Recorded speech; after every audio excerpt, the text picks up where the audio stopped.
Ladies and gentlemen, you're listening to Max Graham and the Fam live at Galactic Get Down 5. That's right, we're back.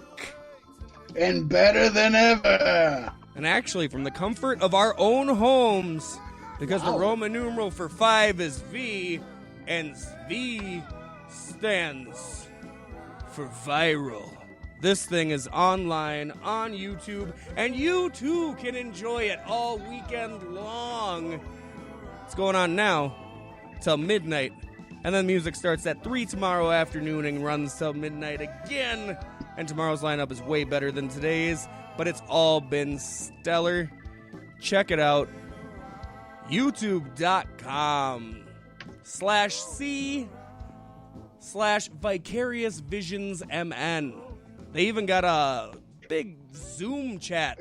You can go and join in the video and be part of a festival from wherever you are. The comfort of your home, your yard, the bath. Why not?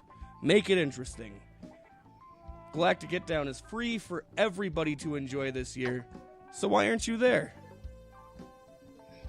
And of course, V not only stands for viral because it's all over the internet, but viral because we have to have it on the internet because of the COVID-19 virus gone viral over this year. It's kind of poignant. I mean, it's kind of almost made to be. It really is. It really is. And huge props to the guys and gals at Get Down Enterprises for pulling this one together and still coming through for the people when really, in this kind of climate, you don't have to do that. Nobody's expecting that of you. No, you're kind of given a free pass, which is understandable. I don't even mean that in a negative way.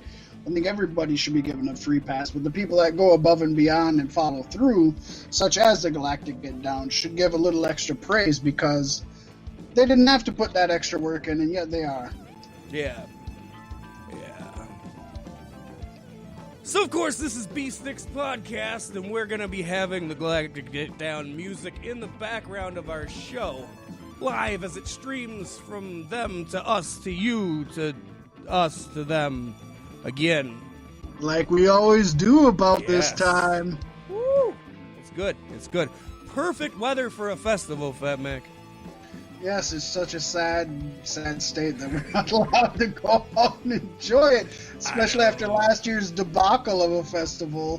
Whew. That kind of destroyed many folks' hopes and dreams, not to mention tents and vehicles. Canopies. Equipment. Yes, electronics. So rough. Not good, not a positive at all, but Pasty, there was a positive this week in pro wrestling history. Woo! But it happened 28 years ago, and it happened in Baltimore, Maryland, when Ron Simmons defeated Big Van Vader to win the WCW World Heavyweight Championship. Now, with this win in the evening's main event, Simmons became the very first African American to hold a major world title in wrestling. Though, as wrestling tends to be, it's controversial because some dispute that, and they say that the first to do so was Bobo Brazil in the early 1960s, because Bobo won the title from Buddy Rogers, the NWA title, in 1962, although Brazil refused the title when Rogers claimed he had a groin injury. However, a later medical examination revealed that Rogers was not injured, leading to the title change to stand, so Bobo did win it. But this reign, lasting for a total of over 2 months, is not recognized by the NWA. So it's kind of a shared treatment. Not enough people give Bobo Brazil enough love for being the first African-American champion. But Ron Simmons is the first, I guess, recognized world champion. So that is a huge deal for both of these young men. Yes, indeed. And it wouldn't happen again, I guess, until,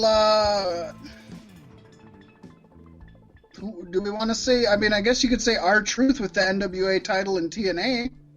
Yeah. Well, no, Booker T in WCW. Booker T in WCW. All right. Booker T won the WCW championship 3 times. 3 times. So, and then R-Truth. And then it gets kind of goofy after that. You got The Rock, who is like Samoan and African American. Then you got Mark Henry, who held the ECW title, but it was during the WWE run. And it's like, what is that? You know, it gets kind of, forgive the pun, gray after that. But for all intents and purposes, Ron Simmons is your very first African American World Heavyweight Championship, or World Champion, and I think he deserves it. Anybody who's watched him throughout his time as Ron Simmons in NWA, he was part of Doom with Butch Reed in NWA, one of the best tag teams, and they were tag team champions. He came into WWE and started the Nation of Domination. Went on to form the APA with Bradshaw, and they were huge. And then kind of went on to become a cult classic with his catchphrase, "Damn!" Damn! Nice timing, Fat Mike. Perfect. Woo. So, give it up to the very first African American world champion ever, Ron Simmons. Not a greater man could be bestowed upon this honor. Truly. I love me some Ron Simmons. Although I always think of him as Farouk from the APA. Right. But that's where I got to know him. I didn't know him from WCW.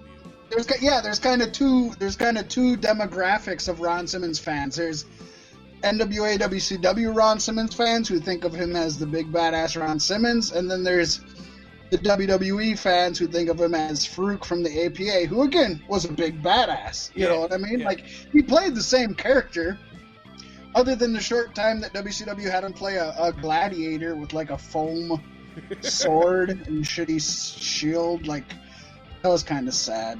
They made him play a gladiator. That was sad. Sometimes you gotta be a gladiator in WWE. they need that kind of content. Exactly. They need it for the financials, Fat Mac. They do, because they need to make money. They need to make money. And this is the headline story in this week's Shortage Sentinel. Yes. As we break into WWE's financial reportings for the second quarter of 2020, because they were released this Thursday. Woohoo! The second quarter for WWE dealt with a lot of forced adjustments, including multiple releases in the name of cost effectiveness following the global COVID-19 pandemic. Yes. You want to bounce on this one? So second quarter 2020 highlights include, or highlights I should say, revenues were $223.4 million, which was down compared to $268.9 million the prior year quarter, reflecting the timing of the company's large-scale event in Saudi Arabia, which, of course, they didn't have this year. That's still just a drop in the bucket, though, when you're playing with that kind of money. Oh, truly. Revenues reach a record $514.4 million year-to-date, representing 14% growth from the prior year period. So their gross revenues is actually up 14%. I would assume a lot of that has to do with their downscaling. So they actually made money. Just by cutting those checks. Operating income was $55.7 million as compared to $17.1 million in the prior year quarter. That's a huge change. Yeah. Adjusted OIBDA increased, and OIBDA is, of course, everything that you make before taxes, before income's taken out, before you're paying your talent. It's basically just what happens before everything gets taken out. Increased to $73.5 million from $34.6 million. That's more than double this year. So while every other company's losing money, God, they doubled their OIBDA this year, Pasty. Crazy. Free version of WWE Network was announced on June 1st, unlocking a portion of WWE's content library to expand reach and engagement of its direct-to-consumer streaming service for all fans. WWE Network average paid subscribers declined in this quarter 1.5% to 1.66 million, while ending paid subscribers actually increased 6% to 1.69 million. So less people are taking the free subscription, but more people are paying for it. That surprises me, Pasty, in this economy. Yeah, I'm sure a lot less fake email addresses are being used. Apparently, which again is surprising. Yeah.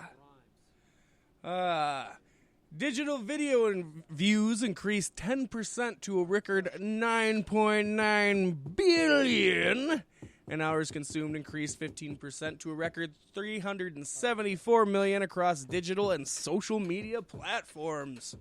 Holy shit. YouTube really is the king of entertainment these days. It's crazy. Truly. And of course, the e-commerce, which is your online revenue, nearly doubled to 12.6 million, sustainably offsetting the loss of venue merchandise sales with 76 fewer events this quarter. So basically what that means is even though they couldn't run live events due to COVID, their online marketing, their revenue from online systems more than made up for their loss of real life systems, which is kind of a sign of the times, isn't it, Pasty? Yeah. I'm wondering when WWE goes for the free weekly wrestling show on YouTube. I don't understand why they haven't done that with Main Event already. It would be perfect for it. It's crazy that you can lose all of your live event revenues and still make more money from your internet revenues. It's WWE, as much shit as we give them, and they deserve every bit of it. God, they do something right when it comes to business. They might not Vince do understands right the tech business. He doesn't understand the wrestling business. Yeah, for wrestling, they're not doing great, but god damn, can they make money? And all of this, of course, is kind of affected because of the big COVID-19 outbreak that happened this year, Pasty. Yes, indeed. Due to COVID-19 and related government-mandated impacts on WWE, the company continued its various short-term cost reductions and cash flow improvement actions.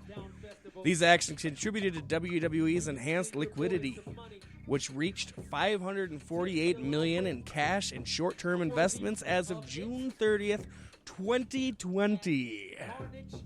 Damn. That's crazy. That means there's $548 million that they could literally sell tomorrow and have. Like, that's what, for those of you who are listening who might not know, liquidity is basically what you have that you can make money off of tomorrow. That's insane. That's a lot of money to just say, hey, tomorrow I'm just going to get rid of all of this. Talent. And I have it. It's talent. A lot of it's talent. A lot of it is, infrastructure. You know, they're Titan Towers and God, it's got to feel good to be a liquid asset. Yeah. Pasty, the company is continuing to adapt its business to the changing environment with a focus on enhancing the production of content and furthering fan engagement in these COVID-19 times. Well, we know they listen to our podcast, so maybe they'll catch the Galactic Get Down live stream and figure out a thing or two about getting fans at home involved with the program. You hope. Management may resume its opportunistic acquisition of stock under the company's 500 million share repurchase program, subject to WWE's business outlook and liquidity, as well as whether share repurchases compare favorably to other capital allocation alternatives.